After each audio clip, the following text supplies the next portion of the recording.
Luxury hotel refused room service to a black CEO. Minutes later, he fired the staff. Hello, everyone. Before we begin today's video, I need your help. We've noticed that the channel is losing traction, and subscribing is one of the best ways you can help us. It's quick, free, and allows us to continue bringing you great content. Your support means everything. Let's keep this channel growing collectively. Where are you watching from? Drop your city or country in the comments below. Thank you very much.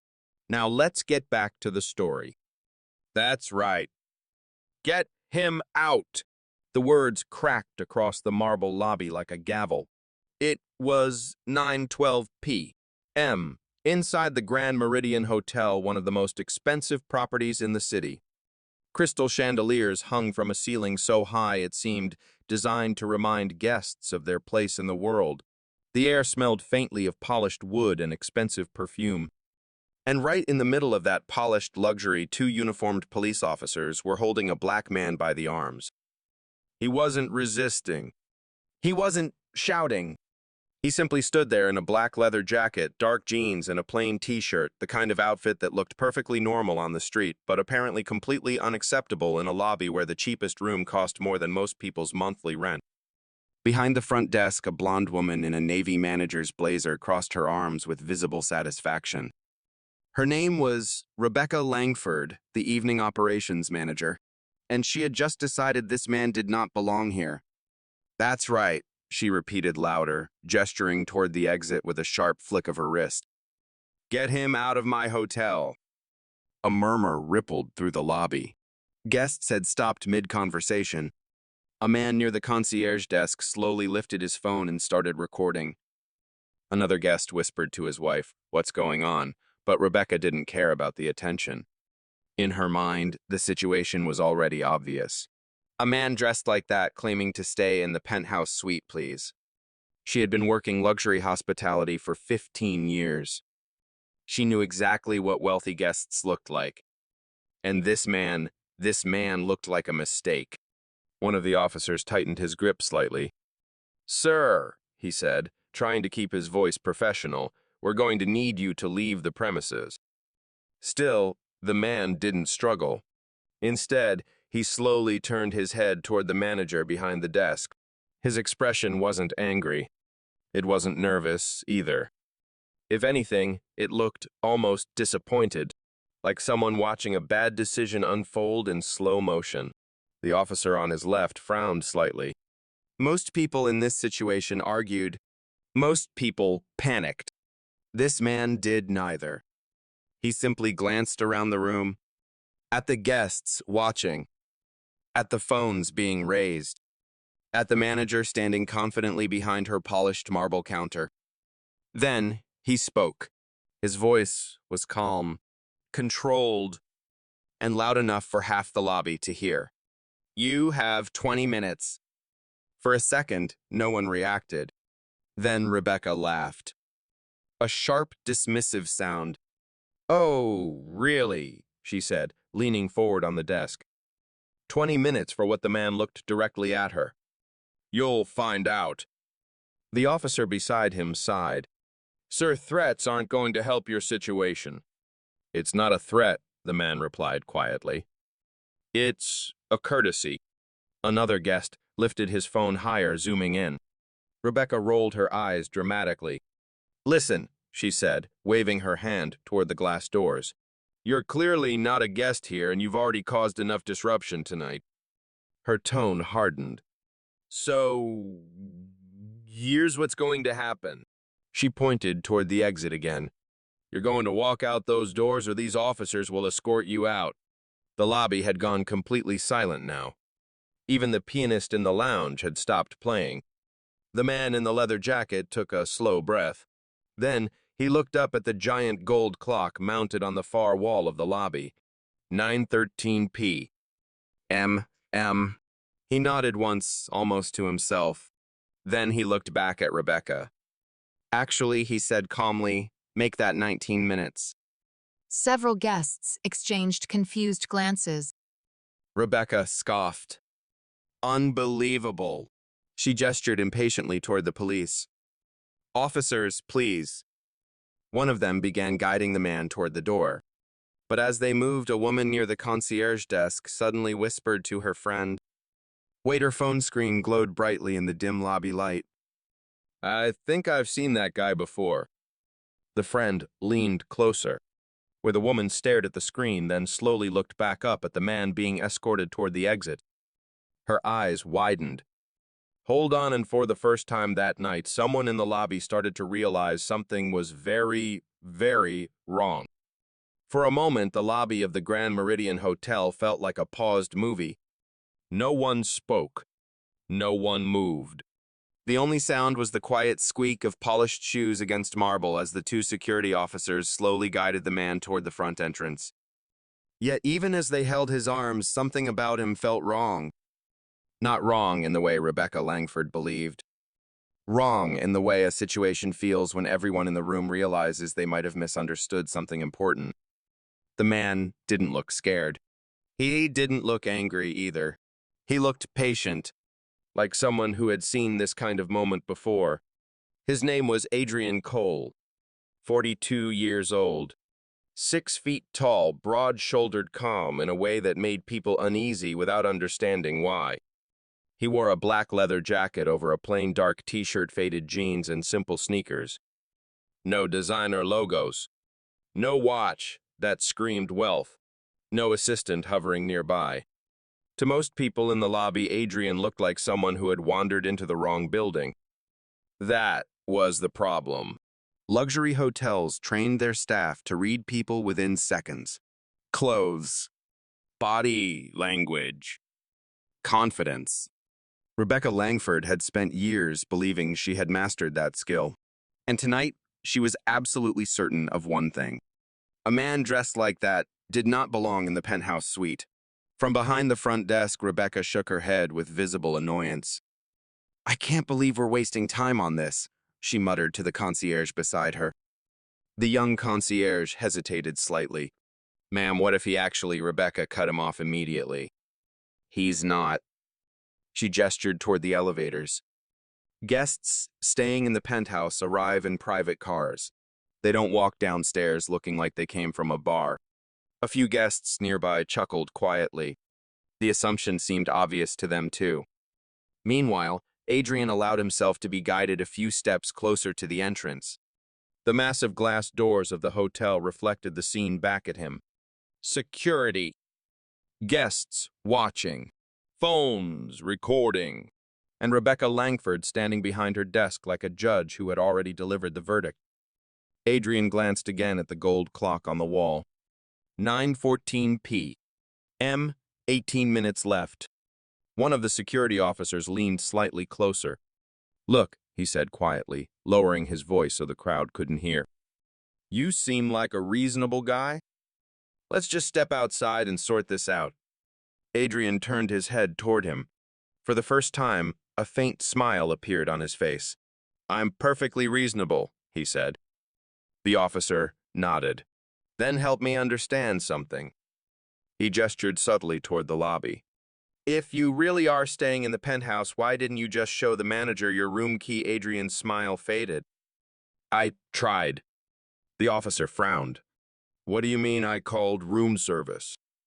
The officer blinked, and they told me the penthouse is reserved for VIP guests.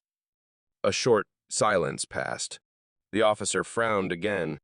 So Adrian looked back toward the front desk. Then they hung up. Behind them, Rebecca clapped her hands once in irritation. All right, that's enough, she said loudly. Let's move this along. She turned toward the security team. Escort him out.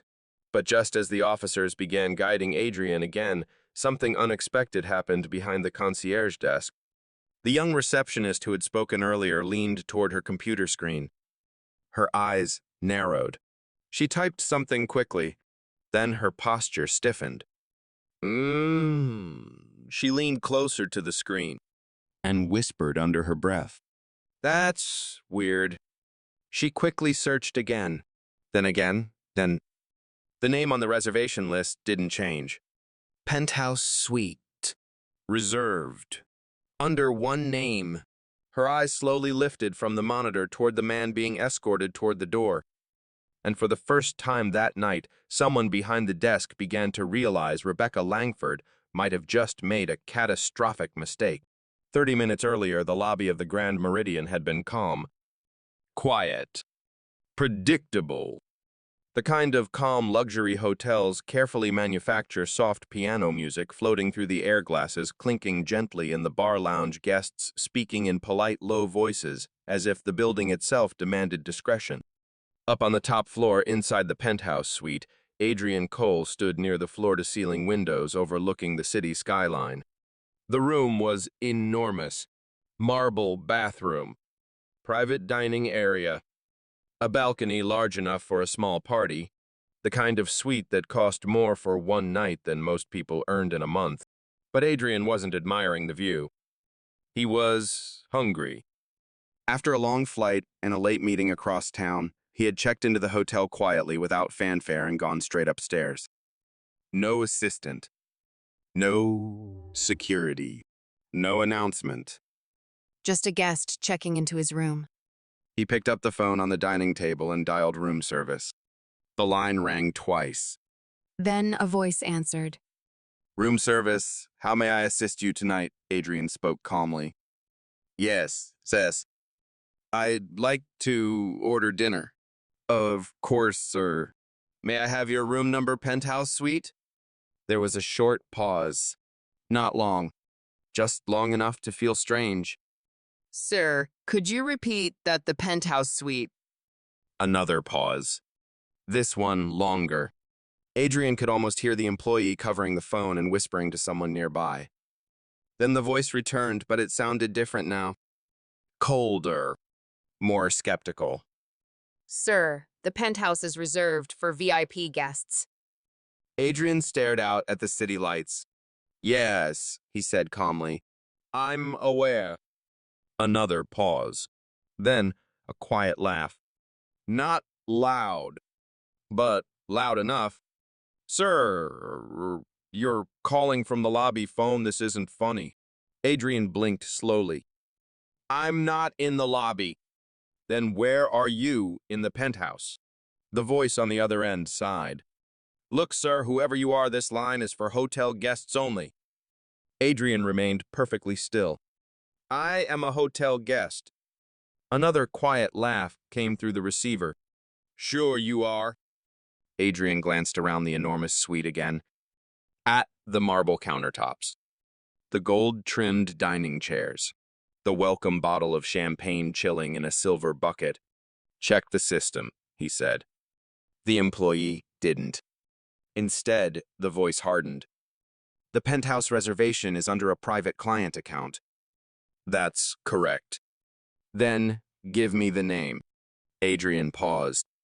Not because he didn't know the answer, but because he was suddenly curious. Curious how far this conversation was going to go. Adrian Cole. Silence. A few seconds passed. Then the voice returned again, but this time it carried open disbelief. Nice try. And before Adrian could say another word, click. The line went dead. For a moment, Adrian simply held the phone to his ear, listening to the empty tone. Then he slowly placed the receiver back onto the table. He looked at the clock on the wall. 8:42 p.m. A faint smile crossed his face. Well, he murmured quietly to himself. That's interesting. He slipped his phone into his jacket pocket, then walked toward the elevator. If room service wouldn't come to the penthouse, he would go downstairs and ask them why. The elevator ride down from the penthouse was silent. Adrian Cole stood alone inside the mirrored cabin as the soft hum of the elevator motor carried him floor by floor toward the lobby. 42, 41, 40. His reflection stared back at him from every polished surface. Calm eyes, relaxed posture, no sign of irritation. If anything, Adrian looked thoughtful. Not angry, just curious. The moment the room service employee laughed and hung up the phone, he had already made a decision. He wasn't going to call back. He wasn't going to complain to corporate. He was going to do something far simpler. He was going to walk downstairs. Because sometimes the most interesting truths reveal themselves face to face. The elevator doors opened with a quiet chime. The lobby of the Grand Meridian spread out before him like a stage. Warm lighting. Marble floors reflecting the golden glow of chandeliers. A pianist playing softly near the bar lounge. A handful of guests checking in at the long reception desk. Everything looked exactly the way a luxury hotel lobby should look. Except for one thing. The moment Adrian stepped forward, several heads turned. Not dramatically. Just enough to notice. People in expensive places develop a quiet instinct for identifying who belongs and who doesn't. And Adrian, in his leather jacket and worn jeans, immediately stood out. He walked calmly across the lobby toward the front desk. A young receptionist glanced up with a practiced smile. "Good evening, sir. How may I—" The smile faded halfway through the sentence. Her eyes quickly moved from Adrian's face to his jacket. To his shoes. A flicker of uncertainty crossed her expression. Adrian rested his hands lightly on the polished marble counter. "I called room service about 10 minutes ago," he said. The receptionist nodded politely. "Oh, right, sir. May I have your room number, the penthouse?" For a split second, the receptionist didn't move. Then she blinked. "I'm sorry, which room, the penthouse?" The words hung in the air between them. Behind her, another employee slowly looked up from a computer screen. A third staff member turned his head. The receptionist gave a small, nervous laugh. "Sir, the penthouse suite is reserved." Adrian nodded. "I know." The receptionist tilted her head slightly. "And you're staying there, yes?" Before she could answer, a new voice cut in from the side. Sharp. Confident. And what exactly seems to be the problem here? Rebecca Langford stepped forward from the office corridor behind the desk. Her posture was straight, her expression already skeptical. She had been watching the interaction from across the lobby, and from the moment she saw Adrian walk toward the front desk, she had already formed an opinion. Rebecca approached the counter slowly. Her eyes scanned Adrian from head to toe. Leather jacket, faded jeans, sneakers. Then she looked back at his face. "You're claiming to be staying in the penthouse." Adrian met her gaze calmly. "Yes." Rebecca smiled, but there was no warmth in it. "Sir," she said, folding her arms. "Guests in the penthouse don't usually come downstairs dressed like that." A few guests nearby turned their heads more openly now. One man near the bar quietly whispered to his wife, "This should be interesting." Adrian remained perfectly still. "I called room service," he said evenly. "They told me the penthouse is for VIP guests." Rebecca gave a small laugh. "Well, they weren't wrong." Her tone hardened. "So, let's try this again." She leaned slightly forward over the desk. "What room are you actually staying in?" Adrian didn't blink. "The penthouse." Rebecca straightened slowly. The smile disappeared. Behind her, 2 hotel security guards began walking toward the desk. And Rebecca said the words that would start everything. "Sir, if you don't leave the counter right now," her eyes narrowed. "We're going to have a problem." For a brief moment, the lobby seemed to hold its breath. Adrian Cole stood calmly at the front desk, his hands resting lightly on the marble surface as if he had all the time in the world. Across from him, Rebecca Langford had already made up her mind. Her arms remained crossed. Her posture firm. Her expression the kind that said the conversation was already over. Behind her, the 2 hotel security guards approached with slow, deliberate steps. They were large men in dark suits with discreet earpieces, the kind of presence luxury hotels used to handle problems quietly before they could disturb other guests. And to Rebecca, Adrian Cole was exactly that. A problem. She leaned forward slightly over the desk. "Let's make this very simple," she said, her voice calm but edged with authority. "You're claiming to be staying in the penthouse." Adrian nodded once. Yes. Rebecca's smile returned. But it wasn't friendly. Then prove it. Adrian tilted his head slightly. How Rebecca gave a short laugh. Oh, I don't know, maybe by showing a room key. A reservation confirmation. Something other than just standing here saying it. A few nearby guests had fully turned toward the scene now. One man near the bar had his phone raised, pretending to text while clearly recording. Another guest whispered quietly to the concierge beside him. Adrian remained still. I told you, he said calmly, check the system. Rebecca didn't even glance toward the computer. Instead, she shook her head slowly. No, she said. We're not doing that. The words hung in the air. For a moment, even the receptionist behind the desk looked surprised. Adrian blinked once. You're refusing to check the reservation system, Rebecca straightened. Correct? Her voice grew louder now, confident enough that several people across the lobby could hear. Because the penthouse suite is reserved for a private VIP guest. Adrian nodded slightly. That's correct. Rebecca's eyes narrowed. And you're not that guest. The first security guard stepped forward. Sir, he said firmly, we're going to need you to step away from the desk. Adrian didn't move. The second guard shifted closer. You've been asked to leave. Rebecca gestured impatiently toward the entrance. Escort him out. The first guard reached gently but firmly for Adrian's arm. The moment his hand made contact, a murmur spread through the lobby. Phones rose higher. Someone whispered, "This is getting serious." Adrian slowly turned his head toward the guard holding his arm. His expression remained calm, but his voice carried a subtle weight now. You might want to reconsider that. The guard frowned slightly. Sir, I'm just doing my job. I know, Adrian replied. He looked past the guard directly at Rebecca. You're about to lose yours. Rebecca scoffed loudly. Oh, please. She turned toward the guests watching.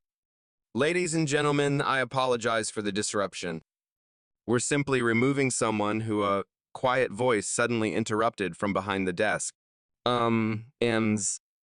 Langford, it was the young receptionist. She was staring at her computer screen. Rebecca didn't turn. Not now, but I think you should see this. Rebecca sighed in irritation and finally looked over her shoulder. What the receptionist swallowed. Her finger pointed slowly at the monitor. I checked the system.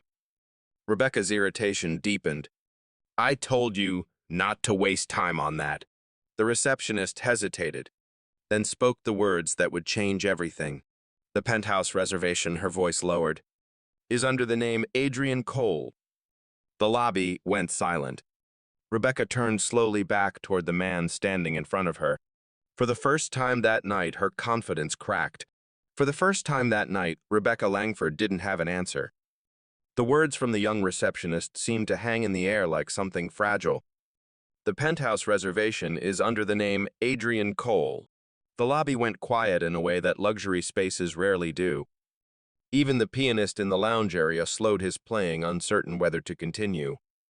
Rebecca stared at the receptionist, then at the screen, then slowly back at the man standing calmly in front of her. Adrian Cole hadn't moved. Not an inch. The security guard was still holding his arm, but the grip had loosened slightly without the guard realizing it. Rebecca let out a sharp breath. That's impossible. The receptionist hesitated. Ma'am, I checked twice. Rebecca walked around the front desk, her heels clicking sharply across the marble floor as she approached the computer. Moo. The receptionist stepped aside immediately. Rebecca leaned forward, scanning the reservation system herself. Her eyes moved quickly across the screen. Penthouse suite. Check-in time, 8:17 p.m. Guest name, Adrian Cole. Rebecca froze. Just for a second. Then she straightened abruptly. This doesn't mean anything, she said quickly, her voice louder than before. Names can be added to reservations all the time. Behind her, a guest near the bar murmured quietly to his friend, "That's not how penthouse bookings work." Rebecca ignored him. She turned back toward Adrian, forcing confidence back into her posture. So, congratulations, she said sharply. "You know the name on the reservation." Adrian's expression didn't change. "That's one possibility." Rebecca folded her arms again. "The other possibility," she continued, "is that you somehow got access to the name and are using it to pretend you belong here." The word pretend echoed slightly through the lobby. Adrian looked almost amused. "You really don't want to be wrong about this." Rebecca scoffed. "Oh, I'm not." She turned toward the security guards. "Continue escorting him out." The first guard hesitated. "Ma'am, if the name matches Rebecca, cut him off instantly." "It doesn't matter." Her voice was firm again. The real guest could still be upstairs. Adrian finally spoke again. "Quiet. Measured. That would be difficult." Rebecca tilted her head. Why? Adrian glanced briefly toward the elevators. "Because I took the elevator down." A few guests chuckled quietly. Rebecca's jaw tightened. She stepped closer to Adrian, now lowering her voice slightly. "Let me make something very clear," she said. "You can stand here all night saying whatever you want. But until I see identification that proves you are the Adrian Cole on that reservation," her eyes hardened.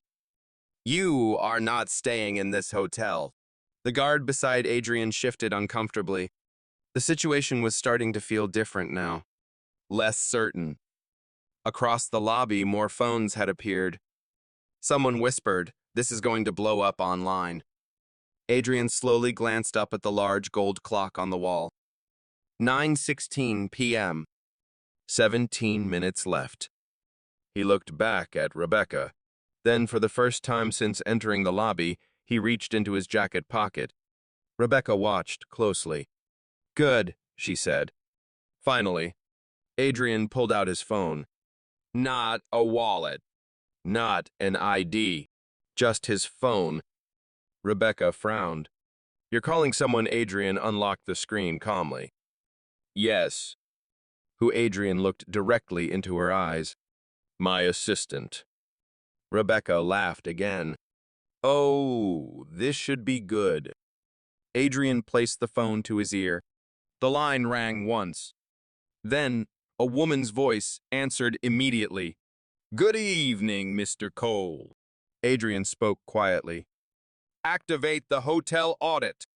Across the lobby, the receptionist blinked in confusion. Rebecca frowned. "What audit?" Adrian ended the call, then looked back at the clock. 16 minutes. And counting. For several seconds after Adrian ended the call, nothing happened. The lobby of the Grand Meridian remained frozen in that strange space between certainty and doubt. Rebecca Langford stood with her arms crossed, trying to project the same authority she had shown minutes earlier. But the confidence in her posture had begun to thin. Phones were still raised around the room.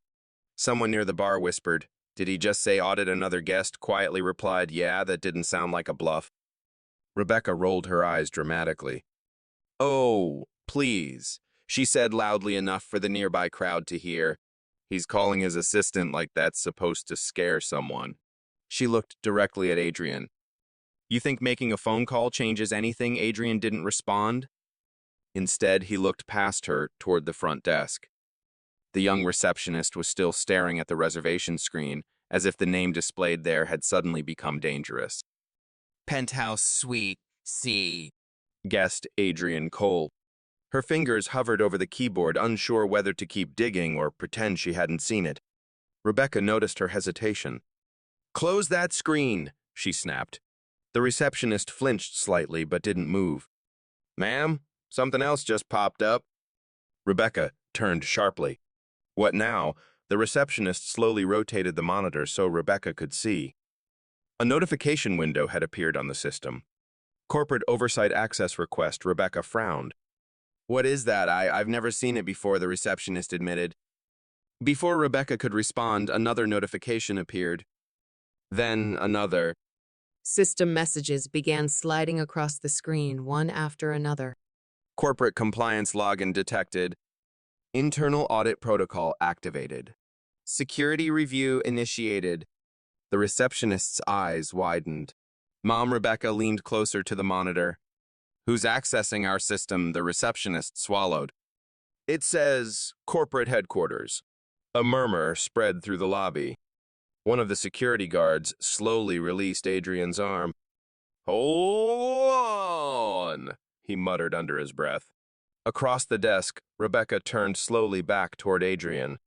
You called someone, she said carefully. Adrian nodded once. Yes. Your assistant, yes. Rebecca's voice lowered. What exactly does your assistant do? Adrian glanced toward the screen behind her. She makes sure things run properly. Rebecca's stomach tightened. Behind her, the receptionist whispered quietly as she read the next alert appearing on the monitor. Ma'am, Rebecca didn't look away from Adrian. What now? The receptionist hesitated. Corporate is requesting live access to the lobby's security cameras. Rebecca's expression hardened. That's ridiculous. Another alert appeared. Executive priority flag detected. The receptionist leaned closer to the screen. Her voice dropped almost to a whisper. Oh, Rebecca finally turned.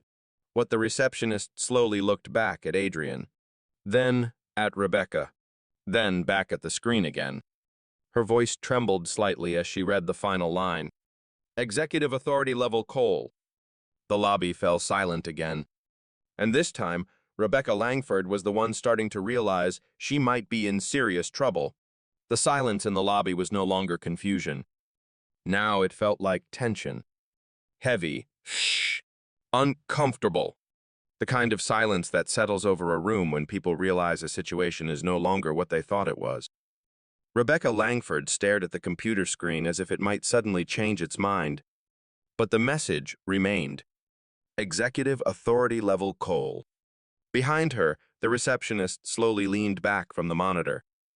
I think corporate just logged into the system, she whispered.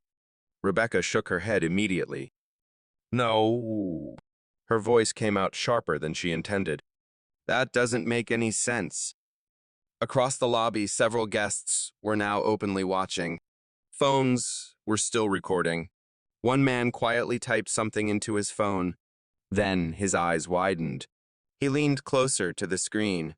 Wait a second, the woman beside him looked over. What? He turned the phone toward her. Look at this. She stared at the screen.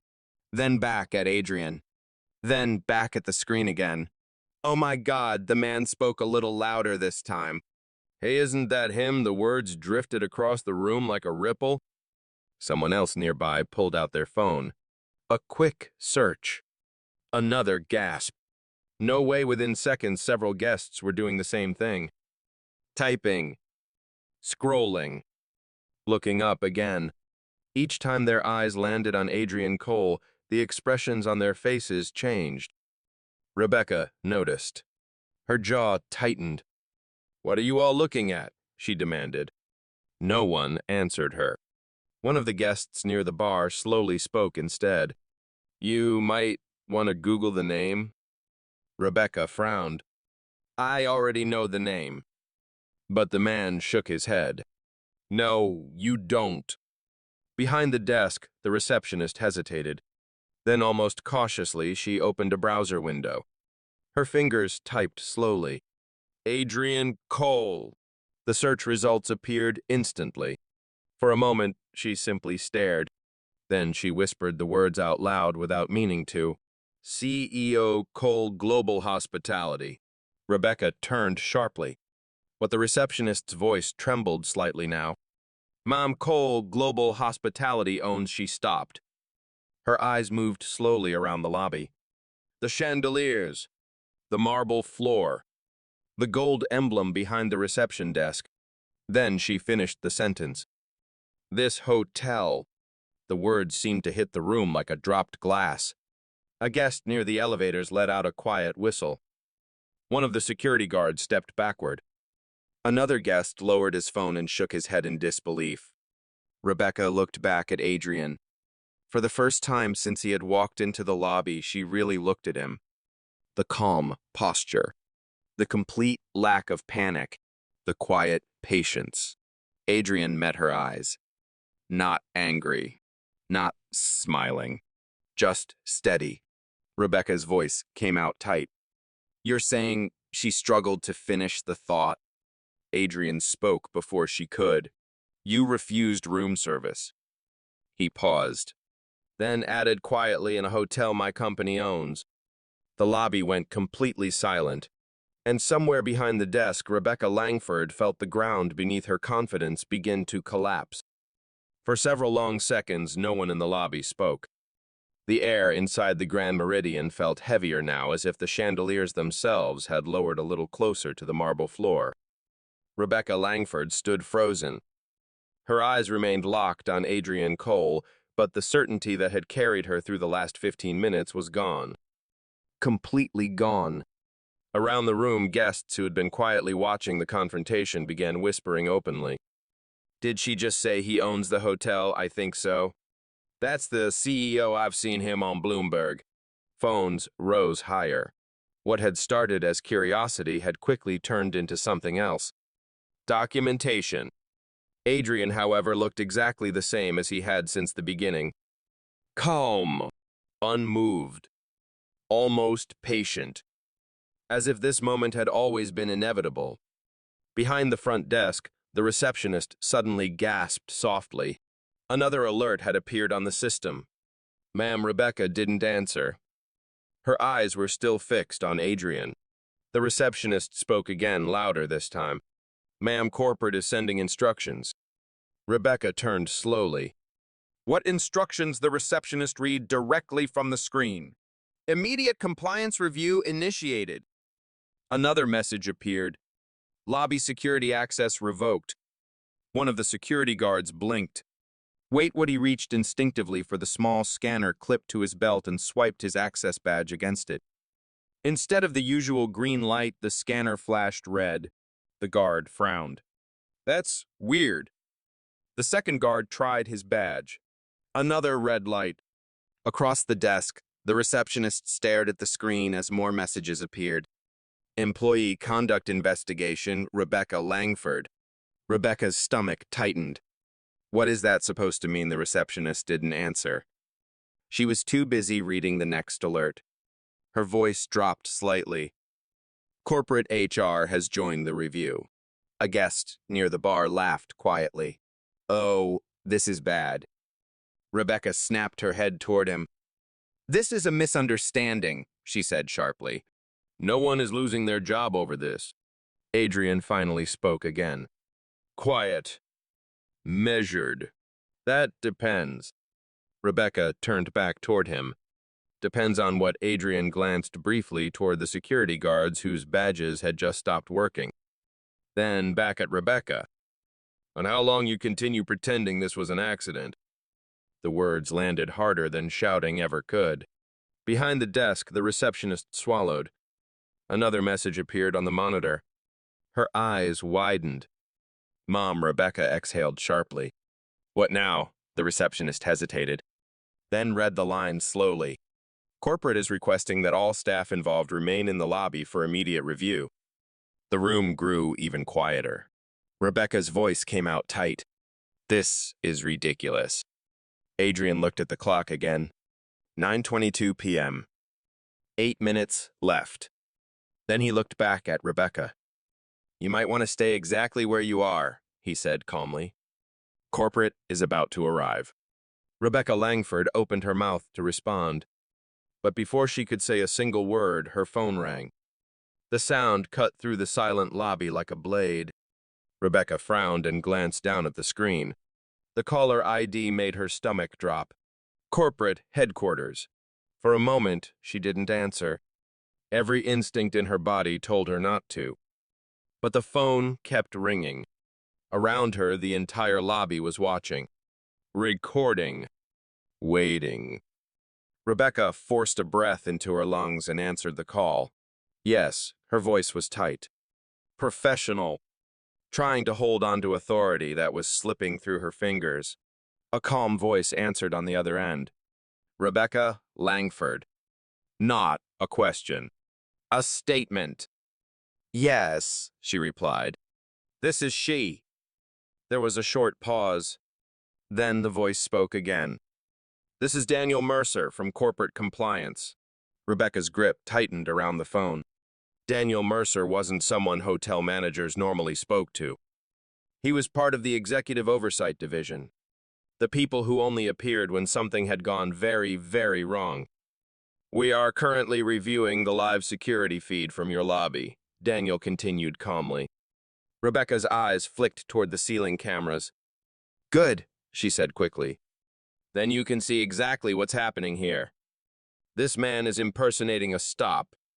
The word came quietly, but it carried absolute authority. Rebecca froze. Daniel Mercer continued. Rebecca, are you aware of who is standing in your lobby right now? Rebecca swallowed. Yes. She glanced toward Adrian. Someone claiming to be Adrian Cole. There was another pause. Longer this time. Then Daniel spoke again. His tone had changed. It was colder now. Rebecca, he is Adrian Cole. The words seemed to echo through Rebecca's head. But you refused service to the CEO of Cole Global Hospitality. Rebecca's mouth went dry. Behind her, the receptionist slowly covered her mouth with one hand. Daniel continued speaking. And according to the video feed, you then ordered security to remove him from the property. Rebecca couldn't answer. Her eyes moved slowly toward Adrian. He hadn't moved. He was simply watching. Daniel's voice returned. Rebecca Langford, the pause that followed, felt heavier than anything that had come before. Then he finished the sentence. Your employment with Grand Meridian Hotels is terminated effective immediately. The lobby went completely still. Rebecca slowly lowered the phone from her ear. Across the room, Adrian glanced once more at the gold clock. 9:24 p.m. 6 minutes left. Then he looked back at Rebecca and spoke quietly. You should have checked the system. No one in the lobby moved. Rebecca Langford stood frozen, her phone still hanging loosely in her hand as if it no longer belonged to her. The security guards slowly stepped away. No one touched Adrian now. Behind the desk, the receptionist quietly logged out of the system as new alerts continued appearing across the screen. Access revoked. Guests whispered. Phones kept recording. Adrian looked around the lobby one last time. Then he spoke calmly. I didn't come down here to fire anyone. He paused. I came down here for room service. The line landed softly, but it carried the weight of everything that had just happened. Adrian Cole adjusted his jacket and turned toward the elevators. The lobby remained silent behind him. Rebecca stood motionless near the desk, the weight of her decision settling in all at once. Guests slowly lowered their phones. The security guard stepped aside without a word. As Adrian reached the elevator doors, the young receptionist finally spoke. Sir, I'm sorry for what happened. Adrian paused, then looked back briefly. His voice was calm. You didn't refuse service. He glanced once around the lobby. But remember this. Respect shouldn't depend on who you think someone is. Then the elevator doors closed, and the lesson stayed behind.